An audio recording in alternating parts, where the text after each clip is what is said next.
My friend. Gosh, it's you. Oh my gosh. How are It's you. you? You know what? I'm gonna be real. This is hard. Yeah. It's Yeah. been it's been a thing. Dang. It's been a thing. Yeah. Did you happen did you happen to watch my video I posted like 2 weeks ago and I was just like completely going through it? Yes. Yes. Yes. Yeah. Yes. And I Yeah. was so proud of myself at the time because I was like, look, someone's going through it, but I'm okay. Yeah. But now I've hit my I'm not okay phase. Yeah. But that's the best part because now we can like reciprocate, you know? Yes. But you know what's funny is out of that, like everybody posts the whole Instagram, like the best parts of their life and all that kind of stuff. Yeah. And I guess my whole message in life was always just to be as authentic, because if I don't feel authentic and honest, it doesn't, like, I don't even like to watch those type of people. Yeah. I So mean, I would. that's like one of the most distinct things that about you is that you just simply do not suffer fools. Like you see BS and you're like Yeah. for it. And also, if I remember right, like so anybody who's watching that doesn't know the deep intricacies of our relationship, Super deep. it was like 10-ish years ago that we were in Japan and we're working together at studios. It's And crazy. yeah, that's insane. And um, like being in another country and being around 100 people you didn't know, right? Like Yeah. you knew a person or so that you had met before, but not a lot. Yeah. Gives you the opportunity to kind of like reinvent yourself and be this new person. Yeah. And we, me particularly, I can speak for myself, like invented this persona. It's like, oh, this is who I'm going to be here when I'm here with Yeah. you. That lasts as long as your integrity is willing to be Yes. set. Like Yeah. Yeah. slowly but surely, your real self kind of creep out and happen. And I feel for you that took about for me it Wait, took I'm about sorry. Your audio is like going in and out. maybe I I don't will know. hold. Is Is that better? that better? Is it working better? Yeah. I mean, yeah. I don't know. That sounds better so far. We'll see what happens. Okay. But so like I tried to reinvent myself for a year and a half, and then the last 6 months I was like, whatever, this is who I am. I feel like Yeah. you have always been authentic. Well, that's so funny, right? Because I feel like I didn't. Okay, so here's the thing, and I always talk to this about like with my mom and whoever, that I didn't really become the real me, or at least unleash the real me until I was in Japan, which is, Mm-hmm. you guys saw the awakening of it, like the beginnings of like the real person coming out that was Right. not afraid to put it on the exterior. And that's why I hold you guys so close as friends and everything. But I don't know. I still feel when I look back on myself, I'm like, oh, I still think like, oh, that was young and dumb. And also, I don't know if I was being true or if I was just trying to put on an act because I wanted to fit in, kind of feel like high schooly. I don't know. It's Yeah. just a weird time when you look back. There's a cat meowing in the background. Please I love disregard. it. Meow, meow. No, I feel totally similarly. I also think that like we can look back on everything and judge ourselves, but Yeah. we were all just trying things. We were all just figuring it out. Mm-hmm. I wore this shirt for you, by the way. We can do it. It's because, I don't know, you remind me of Rosie the Riveter. I don't take no shit. Yeah. You're like one of the strongest bitches I know. And I mean bitch. No, Like, no. like literally recently, I have been using. Yeah. Mm-hmm. That's new for me. Yeah, right. So the Oh, COVID man. thing is crazy. The COVID thing is so nuts. And I mean, we can just jump into it if you want to. I wanted to say that particularly interesting to me was listening to your live yesterday with Mm-hmm. Antonio and Yeah. going, I assumed, I was like, at first I was like, oh, we're all going through the same thing. The virus isn't different in Australia than it is in Hawaii, than it is in Oregon. I can give you my perspective. But no, the country of Australia, the continent of Australia is dealing with this differently. Yeah, completely. And that's, you know what's funny? Okay, so that's why I wanted to do this in general, right? Like I Yeah. wanted to make this whole thing just to see, like, are we all the same, or are we all different? Are everybody's in different things? Because, you know, especially being in Hawaii, we're on a tiny island. I mean, we're Yeah. a couple of islands, but my island specifically, like what we do here is probably so different from what somebody's doing in like Asia or Europe. So I figured I'd figure it out, and I would have never gotten to this point if it wasn't for the video I made 2 weeks ago. Right. Because I reached out and I was like, I'm so not even bored. I was like, you know how like you do so many online classes, you work out, and then you do everything else, and it's like 2 p.m. and you're like, well, fuck. You know, I already took a nap, and what else am I supposed to do? So I reached out. People were really nice, told me what to do, and one of the people was my cousin who told me to look back on all the accomplishments, because I don't usually do that anymore. I look like, what's the next opportunity? Where can I make money or whatever, anything like that. And so I did, and then I found that video, the last video I posted of like our 10-year, was like 2010 or something, and that was like amazing. And I haven't even looked at that video forever. It made me feel super happy. But when I saw the video and I saw everybody in it, I was like, I should just talk to everybody, because most of them are not in Japan anymore. Right. You know, so I was like, I wonder if I should just talk to them and just be like, what are you going through? Because this whole situation, it's probably something the world's never, I mean, it is something the world's never seen before, in the sense that we're all going through at the same time, you know, and like unifying, it's like unifying in a weird way. Well, and like, I was thinking about this too, that I had this conversation with my partner yesterday, that economically we can kind of compare this to like the Great Depression happened, and like ideally that's not where we're headed, but that affected the entire United States at the same time. Yeah. But what we're talking about is something that's affecting the entire globe at the same time. Yeah. And we're in a new age of communication.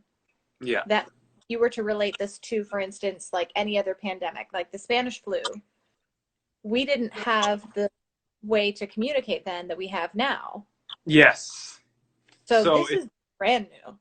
Yeah. So like if you were to get the Spanish flu back in the day and you were all the way in, like, if you were in Japan, you wouldn't really know, maybe. You wouldn't know. You wouldn't know whether people that you knew that were in Hawaii were dealing. Yeah. And you know what's funny is I think about this too, on like a really kind of weird level. You know, the people who are still out on the street begging, that are homeless?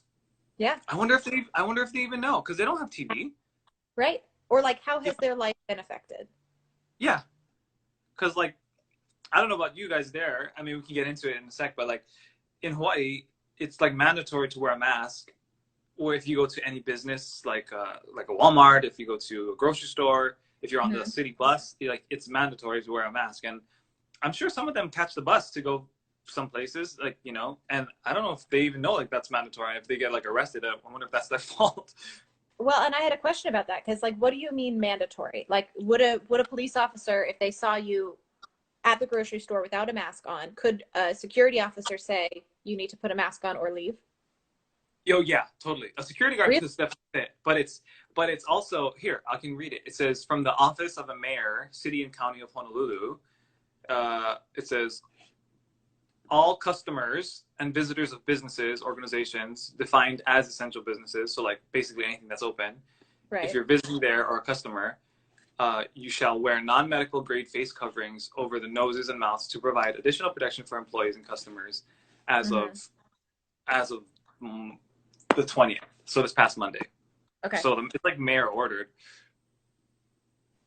I honestly don't know if Oregon has that. I don't know if that has been written out specific to face masks. I know we have a strict 6-foot social distancing rule that I know has been like notated, but I've been in the grocery store and seen plenty of people without masks on in Oregon. Yeah, and this just started, by the way. They just started this like a week ago.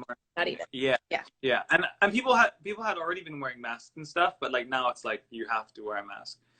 So. Yeah, it's interesting. I'll have to look and see what like the mandated things are in Oregon.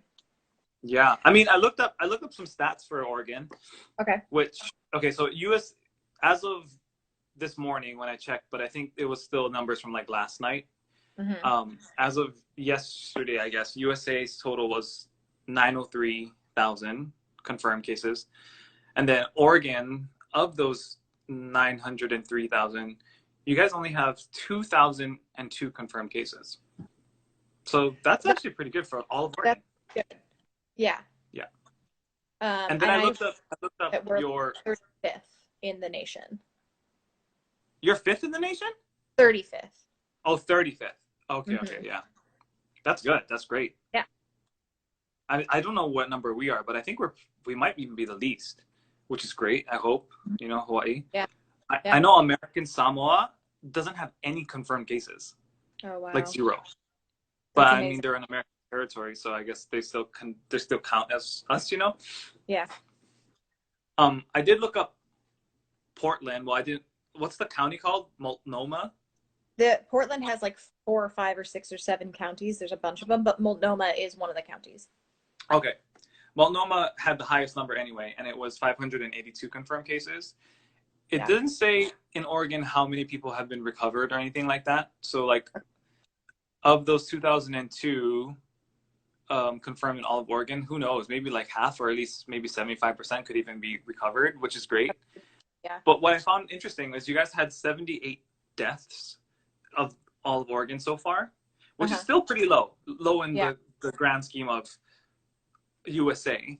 But then I was talking to Antonia yesterday, and they had 75 deaths for the entire Australia. Continent, I was like, wow.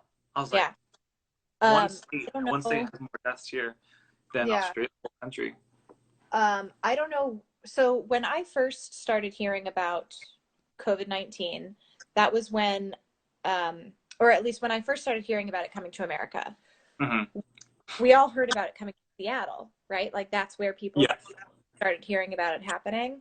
Yeah. And it was more than a week after that we had our first case, and it was in my county. Oh, wow. So it jumped from being like nowhere in America but Seattle, which is a 5-hour drive, to like literally the janitor of a school that a lot of my friends' kids go to had it. Right. Oh my gosh.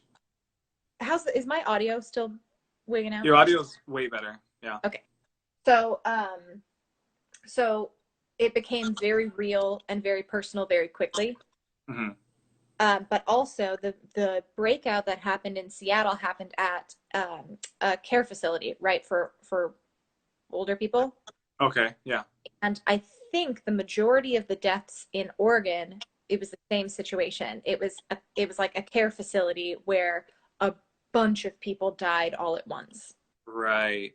And I think that spiked our numbers really quickly. Yeah. And then after that, you guys probably were like, okay, shut it down, and then just kind of like kept it like that. So that's smart.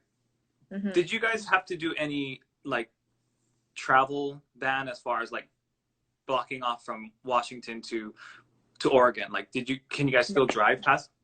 We can still drive everywhere. Like, for instance, my dad lives in Battleground, Washington, which is like about an hour away from where I am now, and he casually came down to drop off a dresser. Yeah. Yeah. So like interstate stuff is not happening.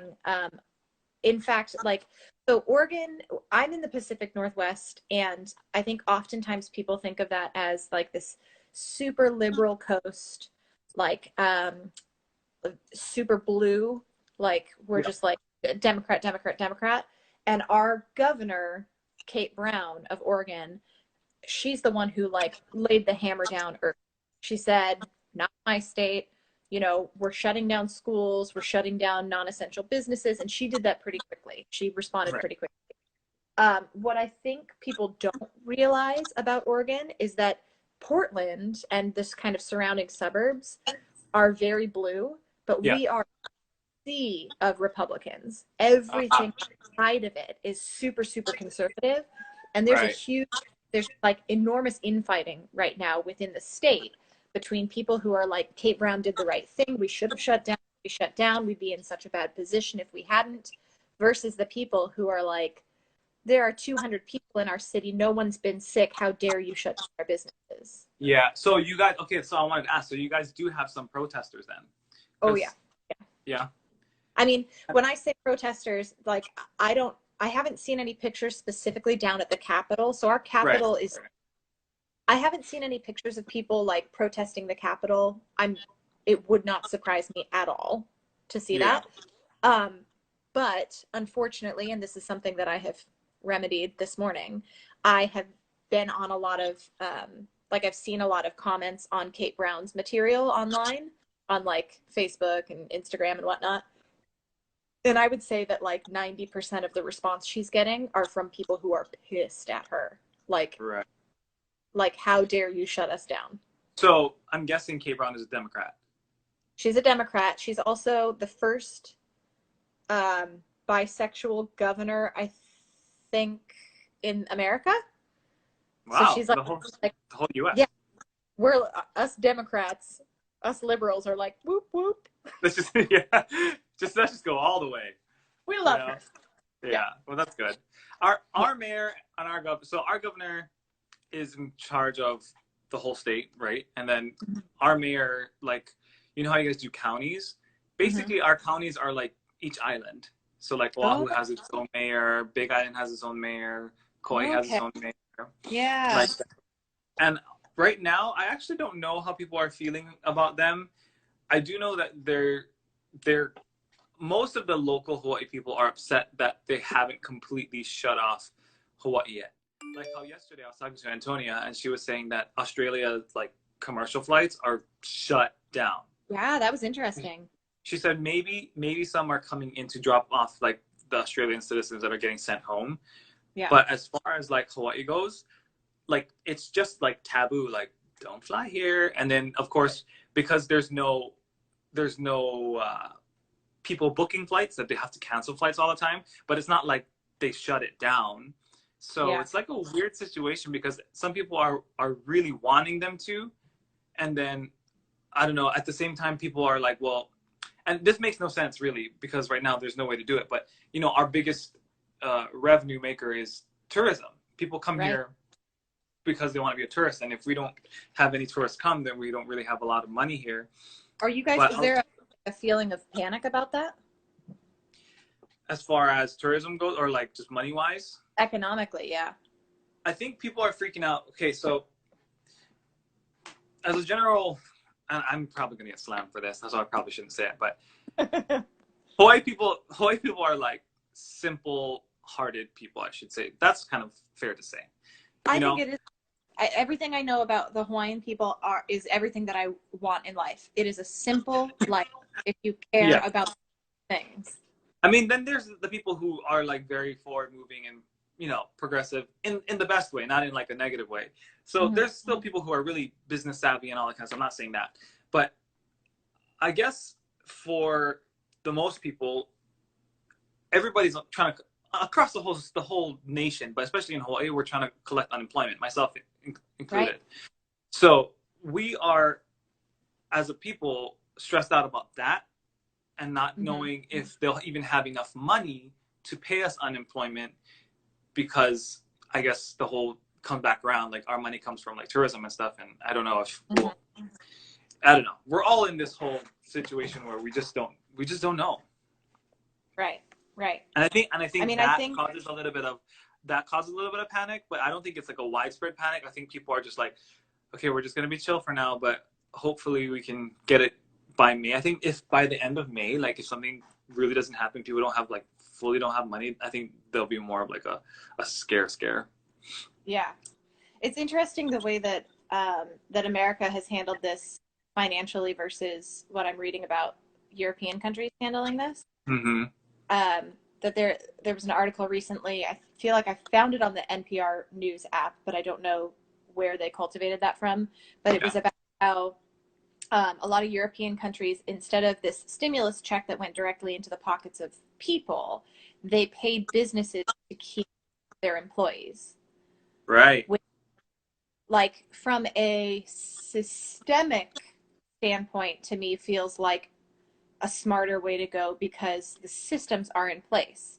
You're not trying to get, you know, billions of people individually money through a system. Yeah. You're trying to get far fewer companies larger amounts of money. So the whole system, I feel like, just works better. And Mhm. then when you move down from there, people aren't freaking out because they're thinking that their business might not stay in afloat, their job might not be there. Like there's a certain amount of stability that happens when you know that my paycheck is still coming from the person it's always come from, Right. as opposed Right. to I'm getting a handout from the government. Yeah. And then who knows if that money's going to run out and if I ever get another handout. Yeah. It's just a different way of approaching how to allocate those funds. And it's Yeah. interesting to me. It'll be, I say interesting. I mean, I'm totally scared. You've Yeah. caught me on the most scared day. Well, Yeah. yesterday was a scared day. Today I'm feeling a little less paralyzed, but Well, that's good. That's good. Maybe it's like people need to see this, or yeah. something. Yeah. I mean, I think there are so many levels of how we're dealing with this. I have friends, actually, I just saw a friend of mine join this live and is watching. Mm-hmm. Um, I talked with my partner about this yesterday, that there are ways that we have chosen to live our lives. Mm-hmm. And women of my age are, a lot of them are, have small children at home. Yeah. They made a choice to have a family and have a career. And that was not an uncalculated choice. They Yeah. knew that, like, I want to have a family, and it's also important to me to be a whole human outside of being a mother. So Yeah. I want to be able to go to work. I will trust this person and pay this person with my child, and then we will all be healthy, and I will be able to bring my best self to my family. Yeah. Well, the rug just got pulled out from underneath that plan. I know. Isn't that crazy? I can't even imagine if I am struggling, if this is hard for me, and I don't have two toddlers at home. Yeah. Well, imagine this. Imagine that whole situation, and then just the cherry on top of the cake. Oh, by the way, you're pregnant, and on the way is another one in I this crazy time. I can't even imagine. I have two friends who are pregnant right now. Yeah. Oh my I had gosh. one.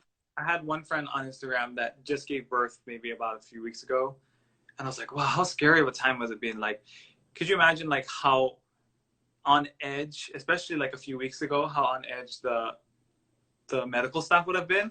They would have been Right? like, I I'm pretty sure I'm clean and I'm gonna deliver this baby. You know what I Right? mean? Right. And just fully masked, but still, I don't I know. like, if there's any silver lining here, it's that we are all going to be pressed up against a wall, Mm-hmm. and the wall's going to be different for every single person. But we are all going to hit a wall, and we are going to have to learn really quickly what our gut reaction is. And Yeah. like, that gut reaction is going to be teaching us a lot. Oh yeah. I mean, I feel like it's already been teaching me shit. Like, I don't know. Have you had any self realizations about like life or even just yourself? Like, have you had Huge. anything where it's like, you know what? Like, I didn't fucking know that about myself until now. Mm-hmm. Like, Yeah. like for me, mine was I didn't realize how much I can't sit still. Yes. Yes. You know? And it's Yes. funny because do you remember in Japan when we were there, I could sit in my room and fucking watch. I could watch TV all day on my days off, and I would be Yeah. fine. Yeah. I don't have that anymore, and I don't know if that's a good thing that I got rid of it. I think it is in the sense of like I like to, look for the next thing and everything. But at the same time, I'm like, oh, maybe it's a terrible thing. you know? Right. I just listened to a Brene Brown podcast about this morning. She's got a Mhm. podcast called Mocking Us, and she did an episode specifically on stress reactions, and how a lot of people find themselves either being an underfunctioner or an overfunctioner, Mm, and how naming it, knowing what your gut reaction is, what your knee-jerk reaction is helpful, because then you recognize it and you can tell the people around you that they can help you recognize. So it's yeah, not like, hey, you're overreacting right now, stop that. It's that if your friends and family see you and overfunctioning would be things like not sitting still, not processing, not letting yourself feel your feelings, that kind of yeah, stuff. yeah, Instead, raising my hand, building a paver patio. Like, yeah, yeah. Which is right, amazing, by the way. which is amazing and incredible until 2 days later and you go, oh, that wasn't because I'm motivated and strong. It's because I'm hiding and I'm running and I'm not Yeah. sitting with my feelings. Yes, yes, yes, yes. Overfunction versus underfunction. And then the judgment that we pass on people who are underfunctioning, who are Yes. climbed into their beds. Ooh, yeah, totally. Oh, you're frozen. She's frozen. She's frozen. Okay, she's back. She's back. She's back. I'm back. Right. So the Yeah. people who are under functioning, who are like, have all the cozy blankets, have all the snacks, will not get out of bed, realizing that like one is not better than the other. Yeah, Right. absolutely. And Yeah. and you know what I had to deal with more than that is Drex. Okay, so Drex, my partner, he is he's a go-getter, like just likes to do things, very very much not stay in the house type of person in the old world, you know, like when he could, he would just be out doing stuff, running, going whatever, like going for errands or anything he could do. And now that we're kind of stuck in the house, he finds ways to keep himself busy or like finds reason to get out of the house, which is good. But then because we're kind of the same way, but he's more than me, he never really made me feel guilty, but I started judging myself for not being as overachieving as he was. And so we had to have a whole conversation about it, because we were like 2 weeks ago when I was going through it, he was like, I don't care. He's literally was like, I don't care if you sit down and play the video game all day. I really don't care. But I'm over here thinking like, I don't want to be the one that's like a fat lazy ass on my while he's doing everything, you know. And he's like, as long as I'm not the one always doing the dishes and the one always washing the clothes, then we're fine. And I was like, then why don't I just relieve myself of that stuff that's going on only in my head, you know? Right. So, exactly. There's another person that I've been following, listening to, praising for the last couple of months, and that's Glennon Doyle. And everybody, I've seen a few people, and I've seen you post about, is it a her or him? Her. And she's written 3 books, but her current book is called Untamed. And the book tour was set to launch like the week that we all went on lockdown. So there's been a lot of digital content around it. But one of the main themes that she focuses on is that control and love are antonyms. You cannot love something and control it. You cannot control something and call it love, because love implies trust. Wow. And that's like one of those brain things that you want to sit with, right? And like really absorb and tumble around in your head for a while. Yeah. Today, while I was doing this same thing, while I was judging myself for sitting, I thought, oh, that applies to our outward relationships just as much as it applies to our relationship with ourselves. So my reaction to stress and to a situation like we're in right now is to try to control the things around me that I can control. Right. So like I'm literally moving the earth. I'm building a patio. Yeah. I am out in my garden all day long. I am manically cleaning my space around me because these are the things that I can control. Okay. Yes. But I can't control myself and love myself. They're antonyms. Aha. I have to sit with the feelings and try to stop controlling them, or I'm not practicing love. Yeah. Right? Yeah. So that self-judgment of like, ooh, I shouldn't be sitting and I bet that person's mad at me for sitting. Yeah. That's an example to yourself of I'm not loving myself enough right now. Yeah. You're doing it to yourself, like how instead of me thinking it towards Drex, you're just thinking it with yourself almost. Yeah. I don't know. That's really what's that? You wouldn't try to control him that way. Yeah, exactly. So why are you trying to control yourself that way? No, that's really good. I should probably read that. What's the book called? It's called Untamed. Untamed. Mm-hmm. It's I love great that. Yeah. Yeah. What do you think? When do you think this will be over? That's a great question. Or like what? Or do you think it'll ever be over? Because like I think about the flu, and as much as we've learned how to live with it, it's like, oh, here comes flu season. Are we gonna have like here comes COVID season? Like, right? You know. I think the answer to the first question of like, how long is this going to last? So one of the things that I do to help myself in situations of stress is I lean on facts, and I'm a fact finder, and I'm going to go and Yeah. I'm going to find information. Yeah. And so in my fact finding, it has become clear that like the earliest we can expect to see some sort of vaccine that would be usable would be by around the end of next year. Mm-hmm. I've heard My that too. explosion, right? Yeah. Like, okay, end of next year. So I was like, so why? Why is it going to take that long? And I learned that, you know, the creation of the vaccine, they've created vaccines for COVID, for coronaviruses before. And the virus itself has a tendency to build proteins that attach to the inoculation Mm-hmm. and make it worse. So Uh, unless you figure out how to make it without it producing those proteins, you can actually make things worse. right.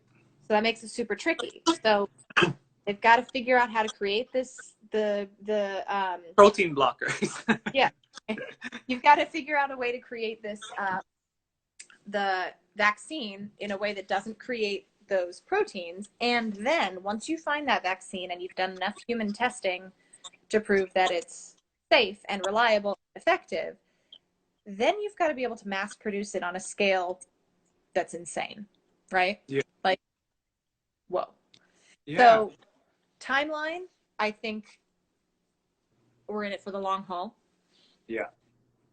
But what that looks like in terms of does our daily life look like it is right now for the next 2 years? No, I think that we are humans and we're really good at two things. We're really good at adapting and we're really Yeah. good at normal. Yes. Wow. I never thought about that second one. We're very good at adapting, and that's a really smart thing you just said. We're really good at normalizing things. Normalizing. Very true. It's like when you live in a house with a hoarder, and it's like, you know, your whole house is like cluttered, and then you just normalize it. It's like, yeah, well, like I just step over it and I step over this to get to the bathroom. Yeah. Yep. Never thought about that. Little by little, because our brains are hardwired to survive. So if it means that I have to adjust my life a little bit to survive, I'll just continue adjusting a little bit by a little bit until a big thing happens. Yeah. That's what I think is going to happen. That was the mind blow for me. That's crazy. Yeah. I was telling Antonia, I think like a year from now, if I was to imagine in my head, I still think people in Hawaii, at least the older people, I think that they would still wear masks in grocery stores. I think the biggest frustration here has been the people who have decided not to. Right. Is it like a stand to not do it? Yeah. There's a lot of that. Right. And that's the stuff that like breaks my heart. Just absolutely breaks my heart. It feels so wasteful. Selfish almost. Mm-hmm. Yeah. Yeah. Yeah. So have you guys seen the kind of like rampage on stores that we've seen here in terms of like toilet paper and flour and water? Oh, totally. Yeah. Like, okay. I mean, I'm guessing this is how the whole world is in a lot of places, because I know Mm-hmm. in Australia as well, they were doing the same thing. But Hawaii people panic, especially because everything that we have almost everything is imported because we're on an island. Yeah. So people freak out that they're not going to have anything. And then at the beginning, they thought like, oh, they're going to shut down all the stevedores and mats and containers are not going to come in anymore. And so people freaked out, grabbed everything, and then they were like, if we're stuck in our house, we're just going to have what we need. But it was everybody was thinking selfishly. It was a very like, I'm going to protect my family, which I understand. But like, yeah, there was no toilet paper, and still to this day, it's like if you can get your hands on one, they limit it. You can only get one thing, but that on top of like, hand sanitizers like gone, just all that kind of stuff. Yeah. Yeah. Wild. I was having a conversation. I was telling my next door neighbor that I was going to have this conversation with you today about how COVID is affecting different places in the world. And the people that I live across the street from are Russian. They're expatriates. The stuff that she was telling me, she told me to tell you this specifically. Yeah. That they've got a close network of expatriates that are from Russia or Kazakhstan or a bunch of different countries that she mentioned that I don't know anything about. Yeah. She said that they're getting stories from home that there's no such thing as COVID, and that if you acknowledge that there is, the police will show up at your door. That's fucking crazy. That's communism. That's communism. That's if you keep kids out of school, they will send the police and say, why are you doing this? You know what's funny is you see that kind of stuff and you hear about it and like, you know, you see the movies and stuff. And I always think that it's something that's happened in the past, but it's still happening. Yeah. And it's a very North Korean type of image I have in my head. Yes.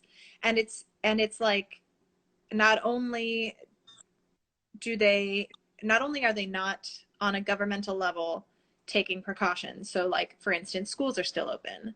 Not only are they not taking precautions, but also you're not allowed to take those precautions for yourself.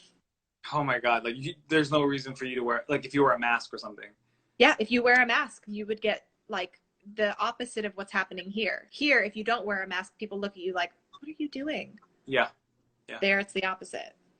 That's so nuts. It's so funny because when you mentioned that, I was like, oh, maybe I can like talk to somebody they know. And now I'm like, well, I can't talk to them because they'll probably get arrested. Right. Because they won't talk. Yeah. I mean, but that's a good view though, because that's exactly what this whole thing is about. This whole thing is about finding out what it's like. Are you still in contact with any of the Russian performers that we worked with?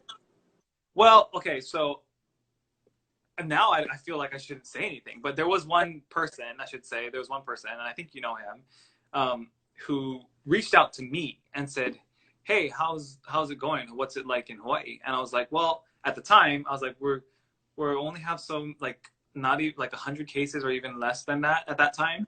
And there were no deaths at that time from the coronavirus. Mm-hmm. And he was saying about the same too. So he was saying that they're about the same as us, but I don't know if that's what they were telling them, or maybe he's in a different part of Russia that's like, that is okay, or he's Russian blooded and doesn't live in Russia anymore. I don't know. Right. You know, you kind of just lose track with people. So. Sure. Yeah. It's absolutely nuts. And because it is like, this is, I have to remind myself not to get caught up in this. Mm-hmm. All of a sudden, it feels like we are this global community, and this is happening to all of us at the same time, right? Like, so there's a sense, like before, it didn't feel so personal. It was like, I just won't move to Russia. If I don't want to live that lifestyle, I just won't move to Russia. Yeah. Now, like, wherever you go, it doesn't matter. Like, a virus doesn't care about borders. A virus doesn't care about who your leader is. Yeah.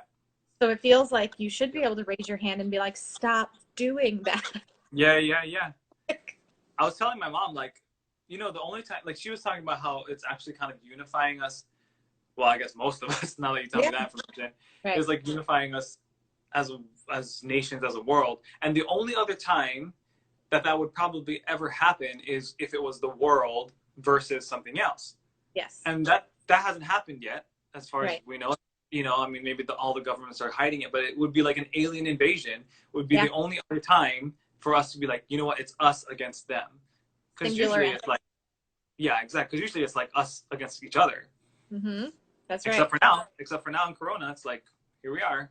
Yeah. Unifying each other. Hopefully people are seeing it that way, because I mean, already within Oregon, you were saying it's already dividing people. So hopefully it doesn't start dividing people across the world.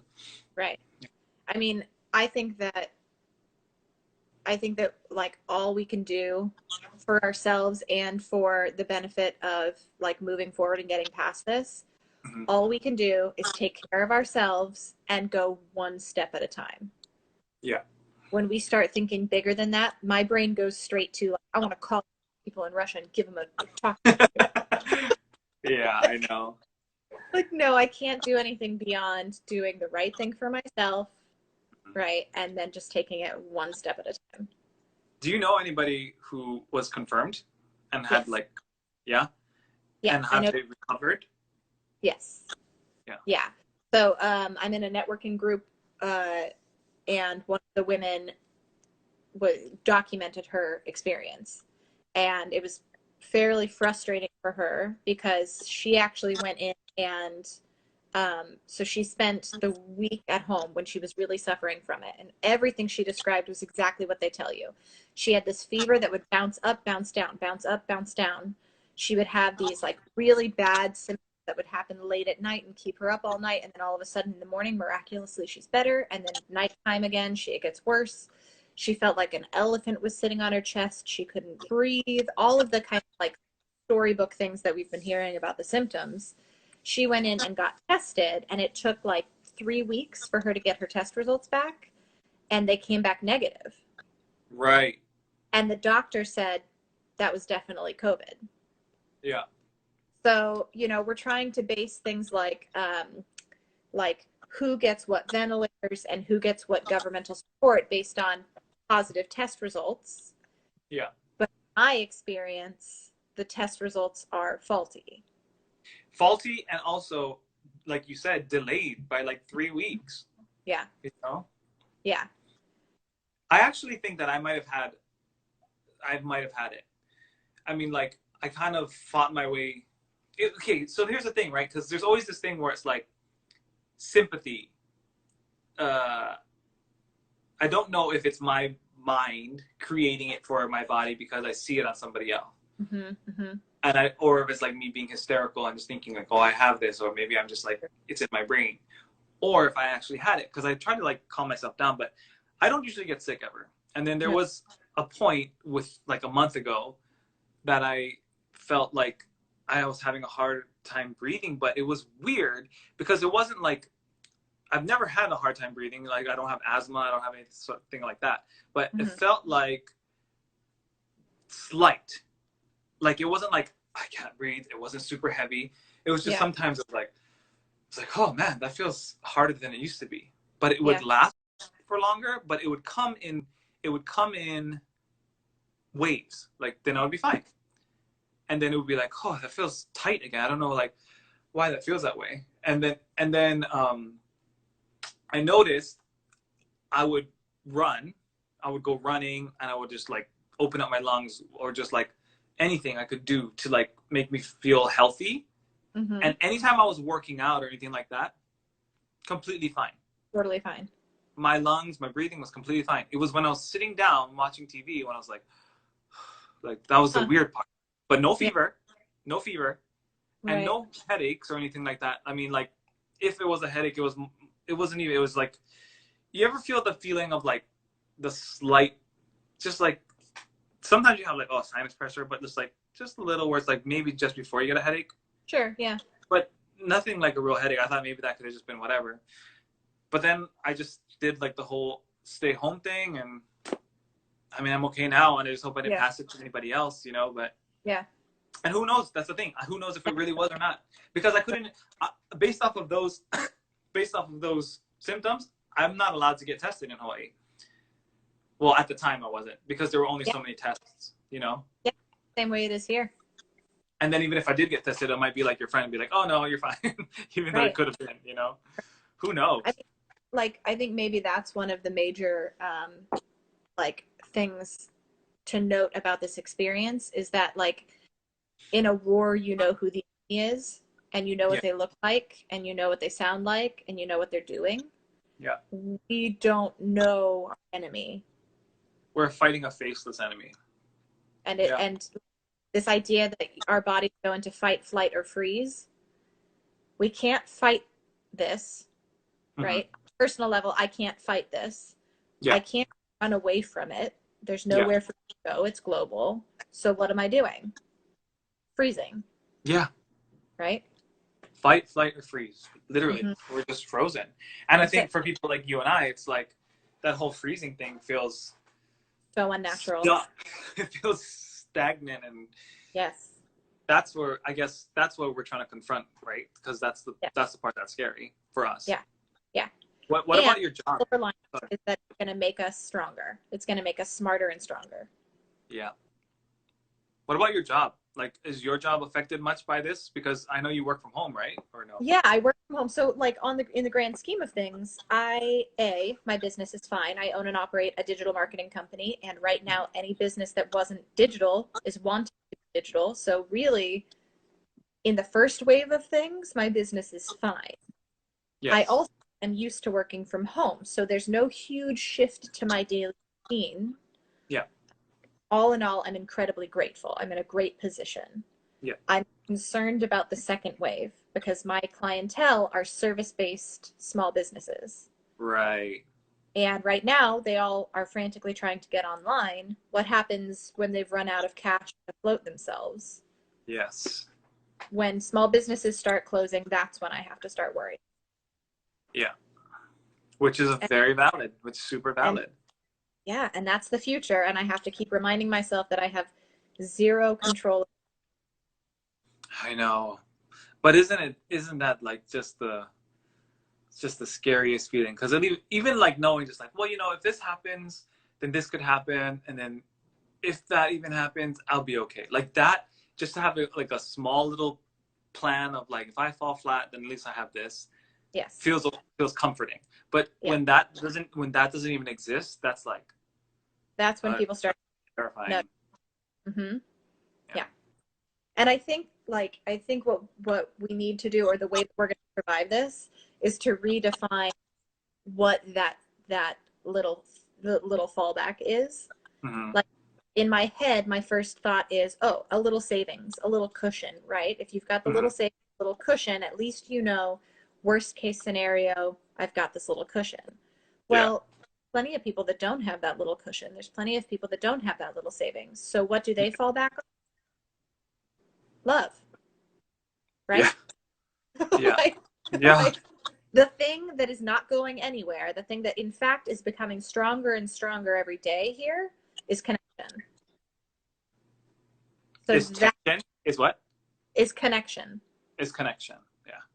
So that's what we fall back on. That's what we can count on. It's the only thing you can count on is connection. Yeah. I know, but then when you think about that, it's like when you think about that, it's like, okay, connection with human beings and all that kind of stuff, but it's like how do you profit off of that? Like, and then how does everybody profit off of that? Right. How does an economy keep going?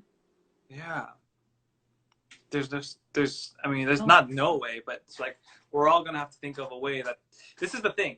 Everybody's gonna have to think of a way that nobody else already thought of in order to be like smart enough to make money. But it's weird, right? Because I signed up for unemployment and all that kind of stuff, and I haven't received any. Can you sign up for unemployment as a self?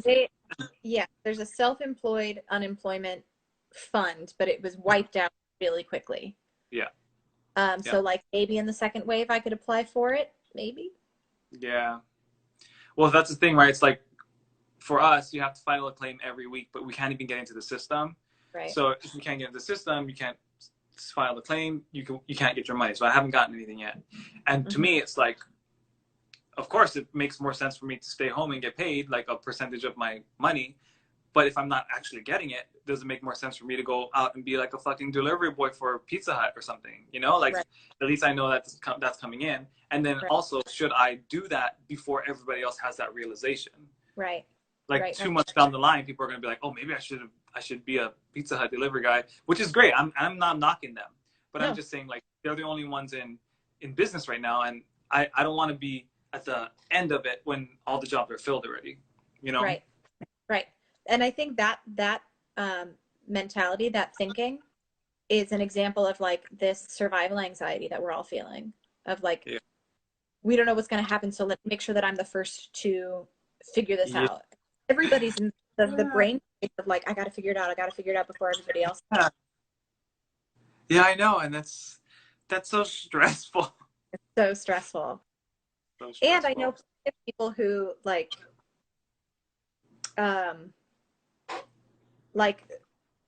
we're having to reevaluate what is valuable to us. So all of a sudden the arts, which you and I are both so closely connected to, like the question of whether or not that is essential to a community, the question of whether or not that's essential.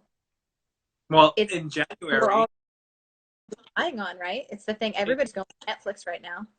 yeah. Well, you know what? In January, I started at a community theater as like a full-time position, or like almost 40 hours, but like still Mm-hmm. full-time. And then this happened. And then I start thinking like, man, when I go back, because I'm the newbie, especially, so I'm probably the first one to get cut. Mm-hmm. Like right now we're all furloughed, so we kind of are guaranteed a position back. But then even if I do go back to my position, are people even going to come and watch plays? Like, Right. people are not going to come to a place, any place that can hold like 500 people. Right. Do you know what I mean? They're going to be like Yeah. wary of like sitting in a place with another like 600 people or whatever, and like being like, does any one of these people have corona? Because I don't want to be Right. sitting, you know, Right. especially Yeah, when it's closed. super scary right now. So I don't know, And yet, like, I think that we need more than anything, right? Because it is the connector. yeah, like you were saying, like Netflix. Like, you know what's funny? I watched this movie a while ago with my older brother, and it was called like, it wasn't called Exam. That was a different one. But it was like a social. It was a fiction movie, but it was about like kids. What's the word? Imagining out of the 30 people in their class who they should survive if only like 10 of them should live. Oh And my they had gosh. to decide who of the other 20 were going to die. Oh my And they gosh. had to choose. But what was cool about it, it was like, it was kind of like it was almost like a school learning. Like, I could imagine them playing that in high school for like a health Mm-hmm. class or something like that. Mm-hmm. Because the movie itself would stop and be like, okay, that scenario didn't work. And they would rewind and do it again. And then it Oh said wow. this scenario didn't work, and it didn't work. It didn't work again, because everybody was like, "Oh, just put the doctors, put like the this and the that, and all the health things." Mm-hmm. And then it didn't end up working. And then the last option was they put like the artists, the people who have fun and know how to entertain. And then I Mm-hmm. think they put like one doctor or whatever instead of like all whatever. Yeah. And that was the one that worked. And I always thought about that. I was like, I wonder if that's true. Like in real life, I wonder if like it came down to it, the people that would survive with each other, because it is all about connection, is the people who know something about entertainment or arts or creativity, you know? The creative brain, right? It's Yeah. the problem solving and communication brain. Yeah. Yeah. I don't know. We'll see what happens. I mean, I think that more than anything right now, what you're seeing from that community is volunteerism and charity. Yeah. And And it's a lot of, for at least for us anyway, it's a lot of older people, yeah, older people. So the yeah. ones that are at risk for the corona is our like volunteer base, because now they're Mm-hmm. retired and they want to be a part of the community and meet friends. And Mm-hmm. now I don't think they're going to do that. I really don't think they're going to do that anymore. Right, because it's too. It's too scary. Okay, I'm gonna get into like more lighter topics. Okay. Do you have any like routines? Do you have a routine in quarantine? A quarantine routine? I doubt anybody does, but if you do, like, what do you do to keep busy, keep sane, Yeah, even? I definitely do. I'm a creature of habit. Oh, good. And Okay. yeah, and so, and I also am like a big proponent of mental health being like Number one. you should absolutely have a routine. Yeah. So I am a grandma, and I go to sleep at like 9 o'clock every night. Yeah. I wake up at like 6 a.m. every morning. Yeah. Just who I am. And every day for the first hour of my day, I sit in this chair and I read a book, or I sit and pet my cat, or I listen to a podcast.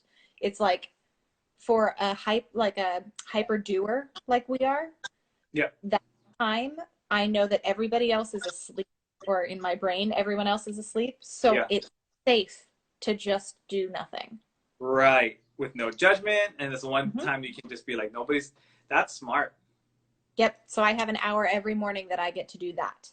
Is Joe a sleeper inner? Mm-hmm. Yeah. And he's Good. also a stayer upper. Oh, right. Yeah.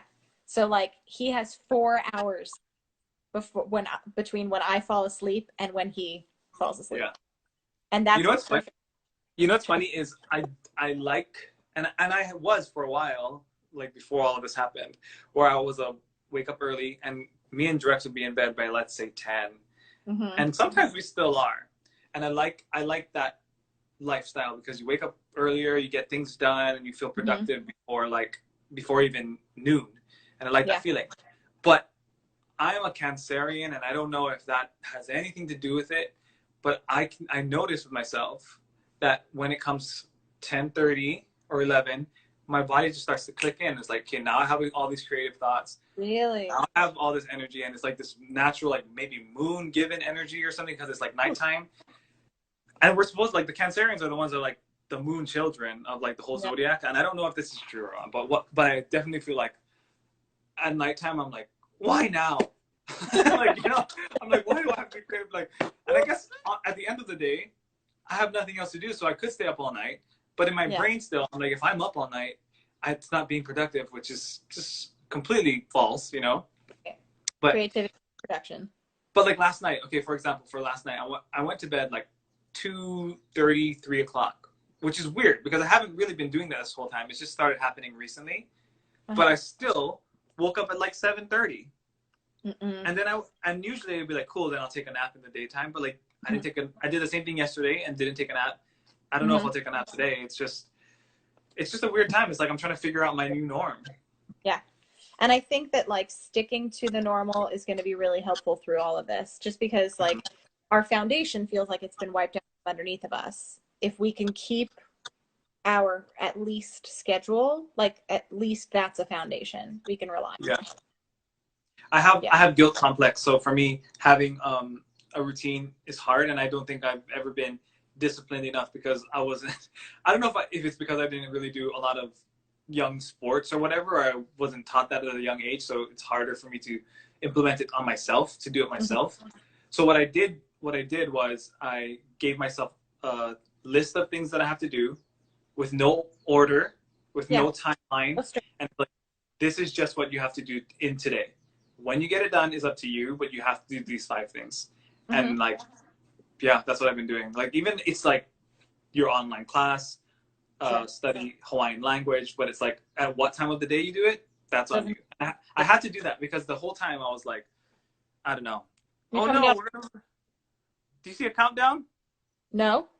Mine says like I have 1 minute and 50 seconds. No, that's so unfair. Okay, well, let's just play this really fun game. Okay. Word association before we go out. Ready. Life. Love. Yellow. Blue. Sleep. Happy. Health. Good. Rain. Healthy. Pain. Green. I don't know why, but green. So funny. The next one is green. Green. I'm just picking grass. I don't know. Yeah, that's fine. Start. That was really crazy. Yeah, that was weird. The word was start. Yeah. Now. Ooh, like that one. Hard. I like it has to be one word that I respond. Or whatever. Or you could be a phrase. You can do it. Ooh, yes. And last one is spirit. Strong. I love you, my friend. I love you. I miss you. I'm so glad you're doing this. Thank you. We have 33 seconds. So within 30 seconds, do you have anything you want to recommend really quickly? I would love to recommend the book Untamed, and the phrase that Glennon has been saying over and over again is, I love you and we can do hard. We can do what? We can do hard things. I love you and we can do hard things. That's perfect to end on. All right. Mwah. Mwah. I'll talk to you soon.